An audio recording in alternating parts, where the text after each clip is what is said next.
Well, hello everyone, and welcome to season 4, episode 2 of the Language and Power podcast. Today we're talking about COP28. We continue to talk about COP28, and we're talking about opening speeches, press conferences, and remarks at the World Climate Action Summit, which is being held at the COP28 conference in Dubai. We're going to talk about two speeches today. First of all, we've got a speech on the opening day by the COP president, Dr. Sultan Al Jaber. That was held, the speech was on the 30th of November. We're also going to look at a speech or press conference where there's a little bit of debate about what we should call it, by the UK Prime Minister, Rishi Sunak, which was given on the 1st of December, so the following day. We're going to start off with the speech by Al Jaber, and this is as the president. In previous episodes we've looked at speeches by the COP president, so this is the person who's kind of the executive in charge of running things, the chairperson, I guess you could call it, of the whole conference. And we had Alok Sharma in Glasgow that we looked at a little bit in previous episodes. But this speech by Dr. Sultan Al Jaber came amidst some controversy. Tom, what's been happening with Al Jaber and his speech and the context for the speech? Well, yeah, there's been a couple of things, really, hasn't there? There's been the announcement that the United Arab Emirates have been using COP to hold behind-the-scenes negotiations about actually increasing oil and fossil fuel exploration and rights involving the national oil company of United Arab Emirates, of which Sultan Al Jaber is the chief executive. So this has caused there was a lot of controversy about having someone with that role actually taking the presidency of the COP in the first place.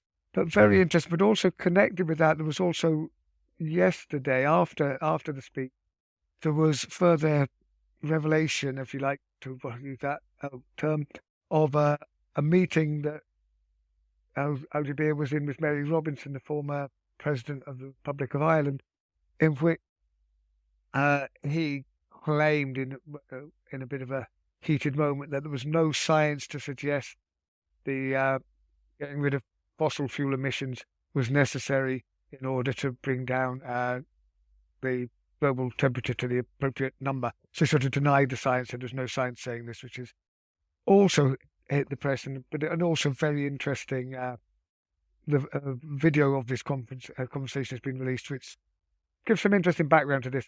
So from before it started, there was all this controversy. And I think one of the things I want to point out about the controversy, it's really interesting because if we're talking about undermining scientific arguments or fake news or a lot of the climate stuff, one of the ways people go about it is by undermining the people involved in the discussions rather than attacking the science itself. So I've been thinking about this and thinking that this revelation that the United Arab Emirates might have been involved in using the COP for trade deals so you've got, on the one hand, people like Greta Thunberg who think COP is all blah, blah, blah, blah, as she said last time round. This will serve her and other idealists to undermine COP, saying it's people, look, they're saying one thing and they're doing another. It's totally worthless. We need more action. But I was also thinking, you get the other people. I've seen tweets recently or memes on Facebook saying, I don't want people flying into conferences on private jets telling me what to do with my personal heating. So it'll be used by people as change deniers as well to discredit this. So I think that's an interesting point that touches on some of the things we've talked about before. But I've wandered off our original script thinking about this just now, but there are some really interesting things that we come up in both these speeches. And as you say, the genre of Rishi Sunak's is under debate, which gives it more or less credibility, depending if it was a speech at the COP or one he just happened to make on his own.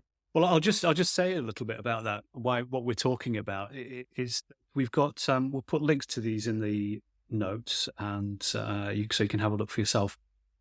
But on the UK government official website, Rishi Sunak's speech is titled PM Speech at COP28 Climate Summit, 1st of December 2023. subtitled "Prime Minister Rishi Sunak delivers a speech at the COP28 Climate Summit 2023," and then we've got a transcript of the speech exactly as it was delivered. So we'll put a link to that in the show notes.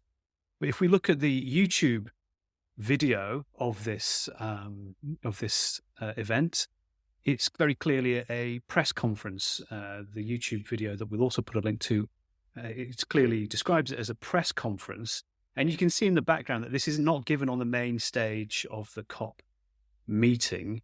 It's given in something that looks like the British delegation's booth or tent or whatever, however the setup is there. But it's given somewhere quite differently. And the whole tone of things, it sounds like a press conference. Indeed, half of the speech is given over to talking about other matters that are on everybody's mind at the moment, which is the situation in Gaza. So Sunak gives half his speech at COP28 on the situation in Gaza.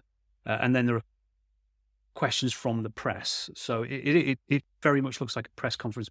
However, the official government line from the UK is that they're describing it as a speech. Are we being kind of too pedantic about this? No, I don't think so. Yeah. I think it's all to do with credibility and the force behind arguments and where this comes from. And if the government wants it to seem like an official speech, that sort of gives it more credibility and gives Sunak more credibility. But at the same time, there's been a lot of a bit of fuss and discussion about the fact that Sunak apparently spent longer on the plane going there and back than he actually stayed in the UAE. And so I suppose, why would he actually need to do a press conference at that time and place anyway, given that he was there for such a little amount of time? In a way, claiming it's a speech gives him more credibility in some ways, but also seeing him talk about the UK government's very modest, to be honest, environmental achievements over the last years, standing at the COP. In some ways, I suppose that was supposed to give him more credibility. The fact that he was actually very briefly there, at least, they had to catch him on film there to give him a bit of credibility. So, and there's all sorts of, I think it has a lot to do with cultural capital and stuff. Yeah, absolutely. Well, the other interesting thing that we noticed as well is that on the press release website, on the UK government website, there's a photograph of Sunak outside number 10 Downing Street in the UK, not at COP. And the very first words of his speech are, "I'm here at COP28," and there he is under a picture of him, photograph of him at number 10. So yeah, there's some very interesting spinning, shall we say, going on around Sunak's contribution there. But we were going to talk about the argumentation. So, and if we perhaps go through each and see about argumentation. So argumentation is something that we look at. Some people very, very specialize very much in how to analyze argumentation in discourse analytical circles. So we thought we'd have a look at that. And one of the ideas I guess the main idea, and jump in, Tom, if there's anything to add to this, argumentation. So looking at the structure of an argument. So recognizing that arguments and the production of argumentation, so creating an argument, has got different components. And you can look at those components and sort of test them in an analytical sense. And one of the things that you can look at, if we think about the work of Ruth Vodak, is to think about topoi or grounds. What grounds are you basing your argument on? And we've got a couple of different ones here. There are similar grounds that each man gives for the arguments that they're making. And we'll perhaps get to the point, I suppose we're kind of burying the lead a little bit here, but we'll get to the point about what they are arguing for a little bit as we go through the detail of the speech. But the grounds that they're arguing on is Al Jaber has a pragmatic ground. He's saying we're going to do things on a pragmatic ground, but he also has a kind of moral ground. We should do things because we don't want the global south to be overburdened. So there's a couple of grounds on which he bases his arguments, and then on those grounds he builds a sort of a description of what the situation is like now, and therefore what should we do about it based on the fact that we want to do things pragmatically and in a kind of moral sense. That's right. Should we have a look at that? Yeah, go on, Tom. No, carry on. We'll do. Well, shall we have a look at what he says in this speech? Did you have some bits that you wanted to pick out on the? but Al not in Jaber. such an ordered way. I was just picking out tidbits, which I know is against the rules, strictly speaking, but this is radio and YouTube. Yeah, we're not doing academic stuff. Yeah. Pseudo-academic. Yeah. Well, the one, I mean, as you say, I think these two themes come together, and I'll try and find out the bits, is he makes the point that people should not have to choose between. He says this, the presidency is committed to unlocking finance to ensure that the global south does not have to choose between development and climate action. And this is a very strong theme that we see quite often, that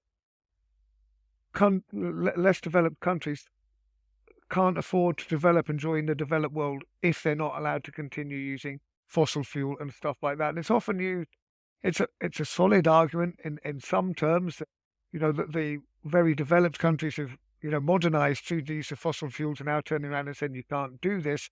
And so it's leaving the developed countries in this situation.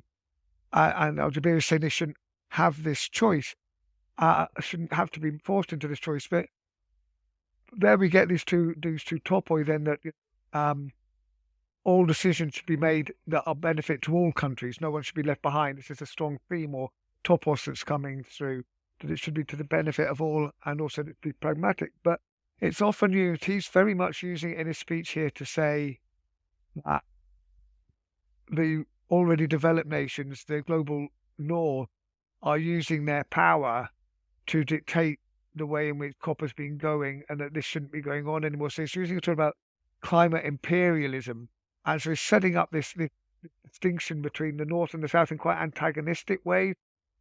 And so he's using the argument that we need to continue with certain things, including fossil fuel extraction. Interesting enough, seeing as that's where his country makes a lot of money, and he's the head of a company that does that.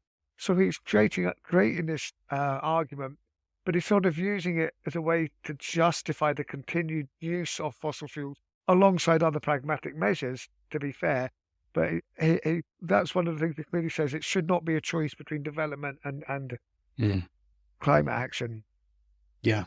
In that particular bit, there is something else, which is that he talks about the 100 billion loss and damage fund, which has been something that COPs have been trying to gain agreement on. And one of the headlines that came out of this very early on, this COP28, was that they agreed to do a loss and damage fund.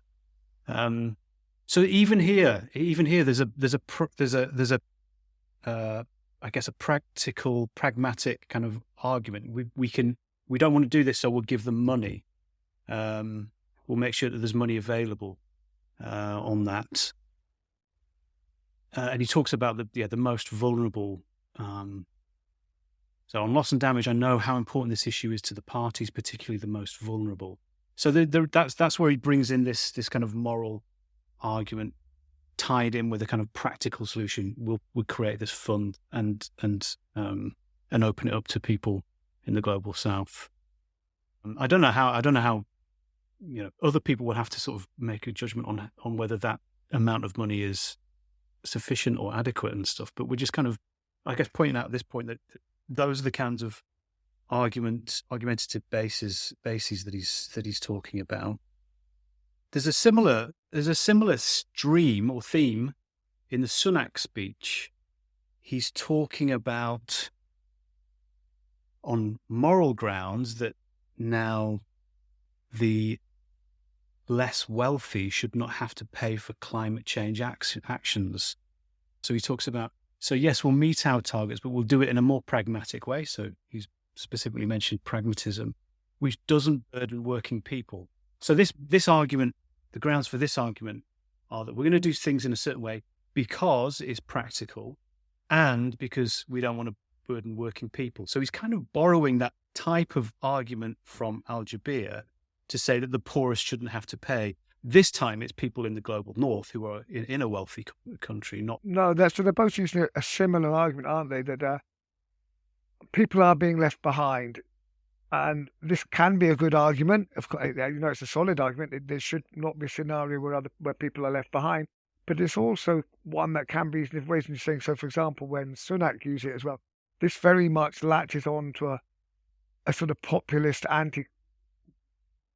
some anti-climate activism, anti-climate change activism sort of is latched onto by populist politicians such as Trump, obviously, but also the Tories have been doing it to an extent. And the idea, instead of we're not investing all this money, we're not making all these changes because it leaves the average Joe behind who's being forced into this against their will. So it really resonates with a sort of sector of society that sees politicians as meddling in their lives and that they should be allowed to get on with whatever they want. So they're both taking what's a reasonably creditable argument, using it very much the basis for more spurious arguments that build on it. Yeah. I mean, what we sort of, when we were talking earlier, we were talking about them appropriating this argument because, on the, absolutely, why should the poorest take the burden, to use Sunak's words, of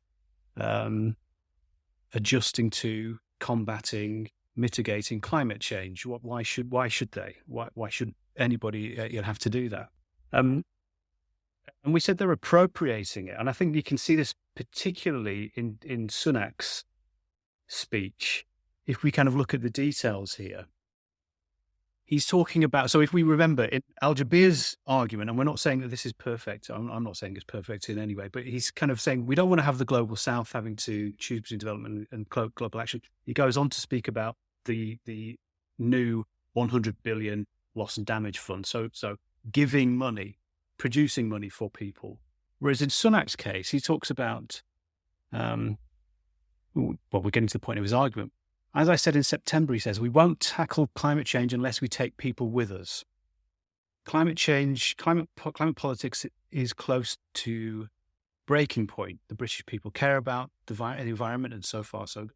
They know that the costs of inaction are intolerable, and we can agree with that. But they also know that we have choices about how we act. All so far, so good. All very sort of self-evident, not really saying much controversial. So yes, we'll meet our targets, but we'll do it in a more pragmatic way, he says, which doesn't burden working people. So that's his kind of his shift there. So we're now waiting to find out, well, what is he going to do then, which doesn't burden working people? He says, we've scrapped plans on heat pumps and energy efficiency, which would have cost families thousands of pounds. So that's something that they've done in the past. So we want to know what they're going to do in the future. They've scrapped these plans to have heat pumps, which he says will help people to improve energy efficiency and cut bills. Okay, so how are we going to do that? We won't force them to. We'll support nature across the UK. And that's the end of it. We don't find out what it is that he's going to do in a pragmatic way, which doesn't burden working people. No. And he talks about investment in several things in quite vague terms, as you say. I mean, the option that was there, of course, to subsidise the heat pumps and these other things so that they weren't costing people. That was it. That they became unpopular. Therefore, he's ditching them in a populist move to say, look, we realise we don't want to be the meddling government. And it comes down to free will and free choice. And this is a very, very British argument, isn't it? Yeah. We don't want to be forced into anything. We should have free choice. It's all voluntarism. Yeah. Well, you're waiting for the punchline is we don't want to burden the working poor, so we'll pay for it. We'll pay for the heat pumps. That's what you're sort of waiting for. Yeah, exactly. And instead you get, well, we've just scrapped the requirement, and you can do it if you want to, but we're not going to. Which doesn't seem like any way to. No, it's interesting. And Al Jaber takes it a different way because he says absolutely. We do need to pour money into the global, or the North needs to pour money into the global South for these mitigation measures and adaptation measures, so that the global South isn't left behind. But Sunak decides to sort of take an argument, which is, so we won't bother.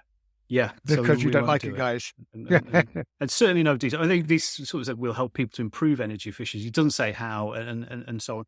And we've there's been several announcements of what the UK is going to be doing over the course of the past few days, which includes a ban on uprooting trees, which is good. A new national park in England, again, which is good as well. And also a ban on advertising for single-use vapes, again, which seems to be a decent thing to do. Good, but not world-shattering, I would say. Yeah, it doesn't seem to be on the same scale as No, and vapes are obviously something that people are up in arms against young people taking vapes, which is a bad thing, I would say. But vapes is, just ban these and get an easy hit, but not really going to save the planet. Yeah, yeah. And so those are the kinds of things that have kind of been announced while this conference has been going on. When we're talking about, being at the crossroads of carbon emissions, greenhouse gas emissions, climate change, climate crisis, and all the rest of it. So yeah, it's a bit of a mismatch between the words that have been said and the actions that have been taken. No. And there's a precedent. I mean, it's interesting that you say there, Tom, about the British discourse of free choice and being allowed to do things in your own way. The last time there was a huge energy transition, so I did a little bit of research on the privatization of the UK gas industry. And at that time, the state changed every gas pipe in the whole country within a very short space of time. And the taxpayer paid for it. It wasn't about individuals. And that included every single gas cooker in the country having to have its gas rings changed. Oh, so I remember. I'm sure you remember age. Yeah, I do, yeah. And so at no cost to the consumer, all of these things were changed across the whole nation. Every single gas hob had to be changed to have the new natural gas rather than... So there is a precedent in Britain, fairly recent, in living memory, Tom, about an energy transition, perhaps not the kind of one that we would want now, but certainly you can do these things and be the envy of your kind of close rivals, I guess. No, so there is a different precedent and a different way. Yeah, it's interesting because I don't want to think it was that long ago, because that would make me older. But I think that this is.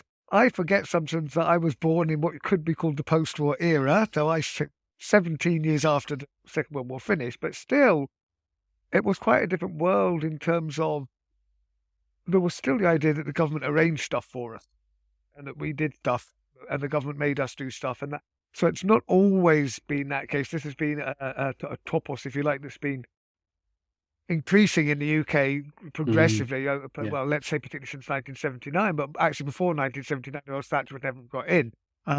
There's that conflict's been around for a while. Yeah, interesting. But it's also, I think going back to the argumentation strategies thing, that Sunak, as you say, uses this idea that no one, the man in the street should not be left behind or face an intolerable burden. We've got to be pragmatic. He uses that argument to say, so we're not going to enforce anything. Whereas Al Jaber does have a lot more to say and a lot more suggestions. But what he does, he says there are three things that they should be concentrating on that they haven't been necessarily concentrating on all the time.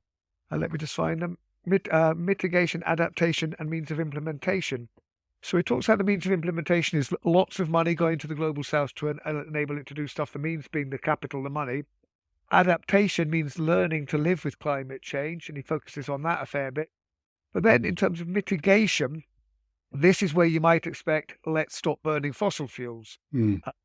But he doesn't. He does talk about creating a lot of green energy and a lot of alternative fuels, which is great. And he talks about the transition away from unabated coal. Doesn't mention oil. Oil and coal, I think, come from the same thing at different time periods, but whatever. Unabated coal. But he doesn't talk about that. So what he does, he very cleverly constructs another argument, which is saying we've got to be pragmatic. We mustn't leave the global south behind. And that means spending all this money creating alternative energies. But in a way, he sort of uses that. It's unsaid here because he doesn't mention reducing oil production. But in other places, including the video with the Zoom with Mary Robinson and others, he actually is accused of expanding, an accusation he doesn't deny. He changes the tone of the argument. So in a way, he's making the case that we mustn't leave the global south behind. Therefore, we can keep producing oil to help them develop as long as we keep doing this other stuff like creating alternative energy like wind, etc. And that's all those arguments are good, apart from the fact that therefore we don't need to stop producing oil, because all these other things will take care of it, like throwing money at the problem and the brilliant entrepreneurial sector. I think both people mentioned that will solve it, and therefore we don't. You can keep producing coal because we'll find other ways of getting around the problem. We can keep producing oil.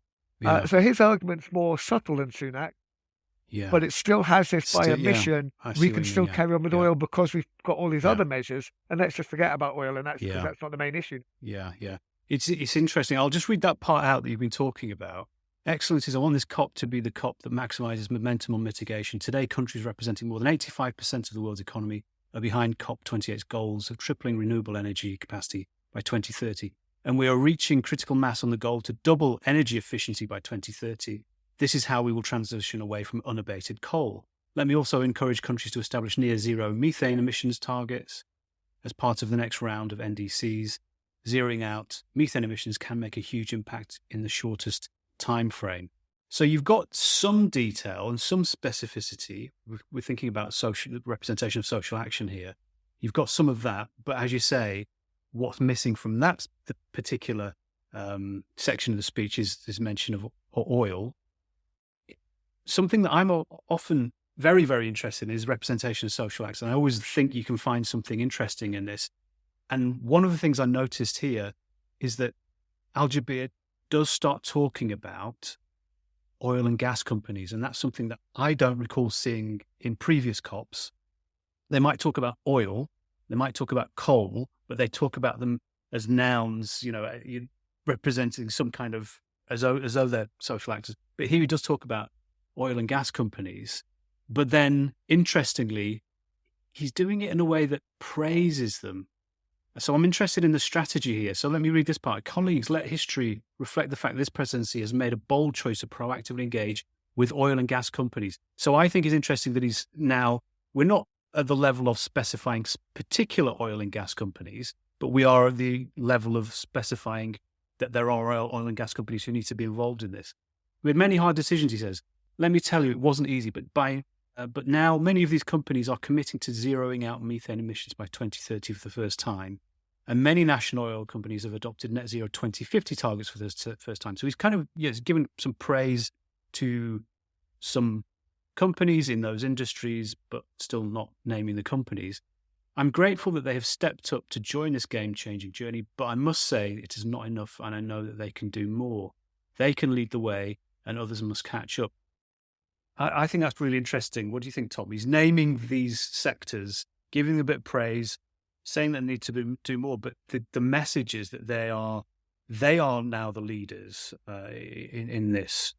Again, it's a really interesting thing that could be taken both ways. Yeah. I would agree from a pragmatic point of view, and when we come on to talk about positive discourse analysis, and they're like, yeah, you've got to work with the oil and the gas sectors and see what you can do. And I think what he's done here is very clever, because this opening speech came after it was already announced, this idea that they'd maybe been making deals in the background. So he's undermining an argument. He doesn't refer to that argument. I'm fairly certain it was out there before this came out, and I don't know if they modified the speech because of that. But he's sort of, another form of argumentation is to undermine your opponent's argument. And so he's doing this quite cleverly by not referring to it, but by turning it into a virtue. I've engaged with oil and gas companies, which of course is a great thing. We do need all sectors on board, all gatekeepers on board, all stakeholders on board. But that depends what you're doing. If you're actually having planned to expand oil exploration in the North Sea and in Brazil, then it's not so good. She's quite cleverly subverted that. He's made, again, a very good argument. He's based a solid argument that all parties must be included. Let's call that another topos, All stakeholders must be included in meaningful debate. Very good, great topos. But then it depends what you do with that. So again, he's made himself look very pragmatic as a businessman dealing with these people. He's not just an idealist. We've got to get down to talk with everybody. We've got to be pragmatic. And again, it's this idea of pragmatism, which can be a good thing, but it's pure pragmatism, not leaving people behind, populist and pragmatic, not bad in themselves necessarily, but what is it that then being used to overcome? And that is on Sunak's part doing anything, and on Al Jaber's part, we can continue trading with the oil and gas people, and let's leave that a bit nebulous as to what it means. So he's very clever. He's using sound arguments, sound topoi, but the conclusions he's drawing from that are not necessarily so good. Yeah. I think that's absolutely right. And as you were saying that, I was just then also remembering back to, we talked about these announcements that the UK government has said about banning advertising on single-use vapes and so on. The other big thing that is not mentioned in Sunak's speech is that they've also committed to what they say maxing out North Sea oil, as you were saying. So allowing new exploration and exploitation of fossil fuel reserves in the North Sea. What is not said is as important as what is said, as always.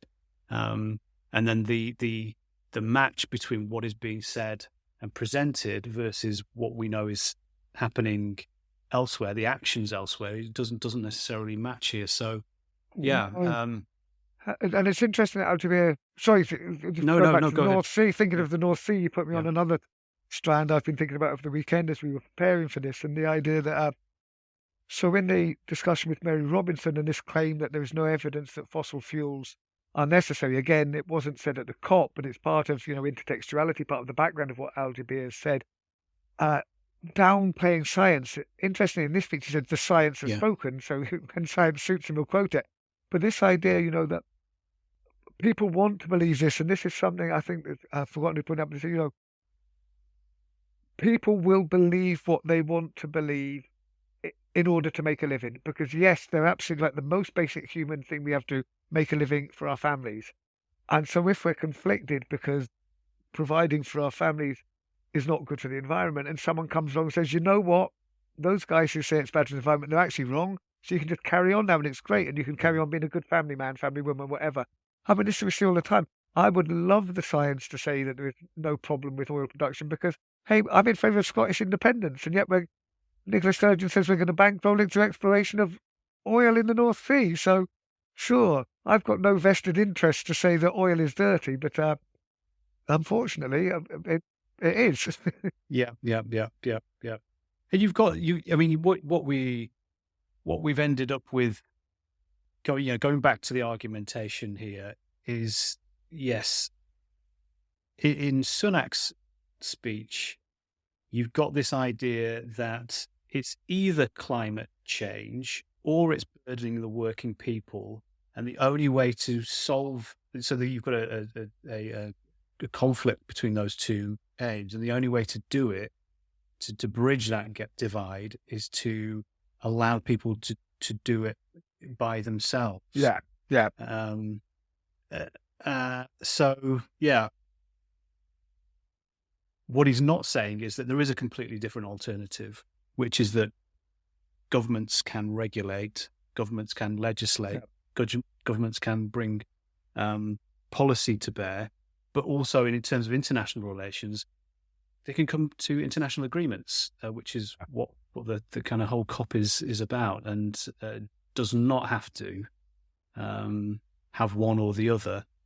A green economy is make the green economy good for everybody. It's, I guess, what we're ending up with. Yeah. And Al Jaber comes to a different conclusion, which is you do throw money at it, but this time it's from the global north, who he's put as an outgroup in a way towards the less developed countries. So again, he's reducing the burden on the everyday person, if you like, the people who could be left behind, but in a very different way. Yeah. Which Sunak can't do because we are the industrialized north. Yeah. Yeah.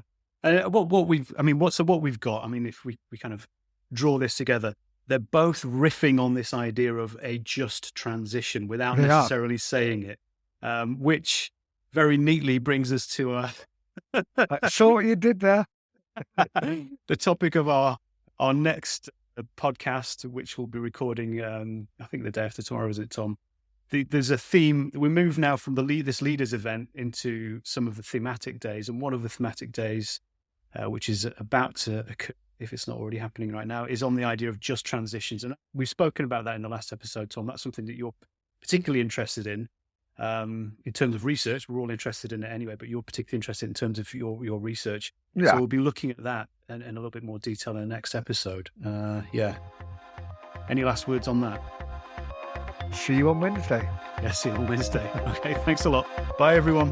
Bye. Bye.